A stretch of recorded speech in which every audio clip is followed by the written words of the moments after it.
Hey YouTube, getting ready to put in my first mainline swale here in my front pasture. We're going to be doing a series of swales all the way to the top of the pasture here over the next couple of years, and starting a food forest up there. But I started with the closest swale to the house here. The house is right here behind the camera, and this is essentially where I'm going to do the most intensive management of the trees that I plant. So I wanted to go ahead and get them in first. We're going to be planting in a lot of bare root trees here over the winter. So here in the fall, we're about the second week of October right now, I wanted to go ahead and get this dug. I would like to have had this done already. We've been bone dry for the last few weeks, and the 2-bottom plow that I'm going to use to dig this with my 25 horse tractor, I'm just not confident that I'll be able to plow through the dry dirt as well as I could if it got softened up a little bit with some rain. So I've kind of postponed it because of that, but we're kind of getting down to crunch time here. I don't know, even if I was to dig the swale today, I don't know that I have enough time for my cover crop seeds to actually germinate and take root and everything before we end up getting our first freeze. We're gonna try and see what happens. If it ends up being a failure, then we'll correct it and fix it next year. But what we're gonna do is, I've already got out there and got all my contour lines marked, and we're gonna wait 1 week. Next Saturday morning, I'm gonna get out here with the tractor, and rain or shine, we're gonna dig a swale. So we'll get some video of that in the next video. I've got a little bit of video that I'm gonna paste onto the end where we're out here using the laser level and getting the contour lines marked off, and a little bit of an explanation about that. So we'll get that in here at the towards the end of this video. Now, if you don't know what a swale is, it's a very simple concept. It's essentially a ditch that's dug on contour.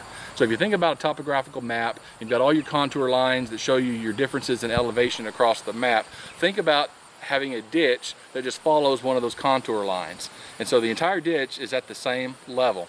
And what that does is because water that falls above it as rainfall is going to fall and drain down at right angle to contour, because it takes the path of least resistance. And what it will do is anything that's uphill of that swale that has a right angle down towards where we dig that ditch, all that water is going to fill that swale all the way across, and because it's level, it shouldn't run out anywhere unless we have an overflow event. And what we'll do is we'll put a couple of places where we can have overflow that's slightly higher than the ground that's holding the water into the swale.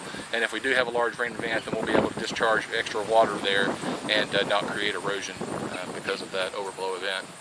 But anyways, it's a real simple concept, and what it allows us to do is take all the soil and everything that we take out of the ditch, and we're going to berm it up on the downhill side, and then we'll plant perennial trees and shrubs and things like that, fruit trees, fruit bushes, maybe some nut trees and things into that berm. And all that water that would normally run off the land is going to get trapped in that swale, and we'll be able to soak in over the next couple of days after a rain event, and we'll be able to keep the soil hydrated so that the trees will be able to access water and things in the more drier parts of the season, keep them healthier and help them grow. So anyways, that's the plan, and we're going to get started on it next weekend. And just a little bit about the property here, the way it's going. Move behind the camera here, just kind of show you. Essentially what we've got over here is this direction here is south. And so during the winter time, and even to a extent during the summertime, we've got these large 40, 50, 60 foot canopy trees up here to the south that creates a shade zone there. And that area there is generally cooler, both because it's lower elevation than what's up towards the top, and because of the shade. Anything that's going to grow in zones that are more northern than us, we're on the border of USDA zone 6 and 7. We're actually classified as zone 6, but so we're pretty much on the border there where we live.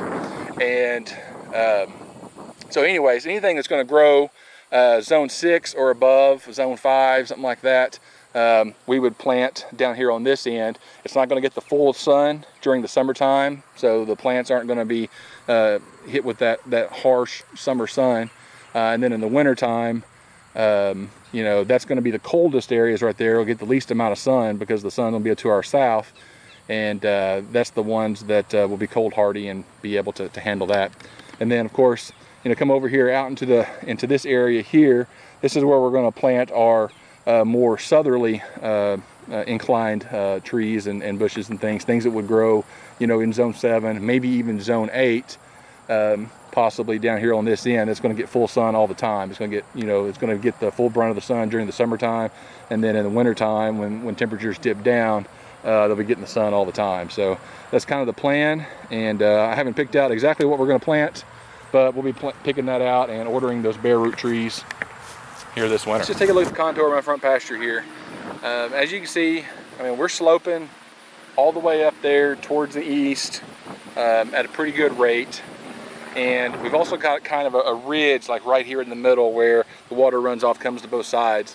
And so after marking off my contour, it looks exactly like I thought it would, where we've kind of got a curve out here like this. It's going to come back towards us, towards the camera here, kind of curve around where I've got the flags marked, and then head off out in that direction out there. So we've got a nice crescent shape around that ridge in the middle of the hill there. Now, you know, I kind of looked at the contour lines on a map before, kind of had an idea that this is kind of what it would look like, but the line over here is actually much sharper in that direction than what I thought. I kind of had it in my head that it would kind of go like this, but of course, once you get the tooling out here and start measuring it off, the tooling doesn't lie, and that's what my contour line looks like. All right, guys, that's going to wrap us up for part 1. I appreciate you watching. Hope this project turns out for us, and I hope you learned something from it as well. I am the Tactical Homesteader. I appreciate you watching, and we'll see you guys next time.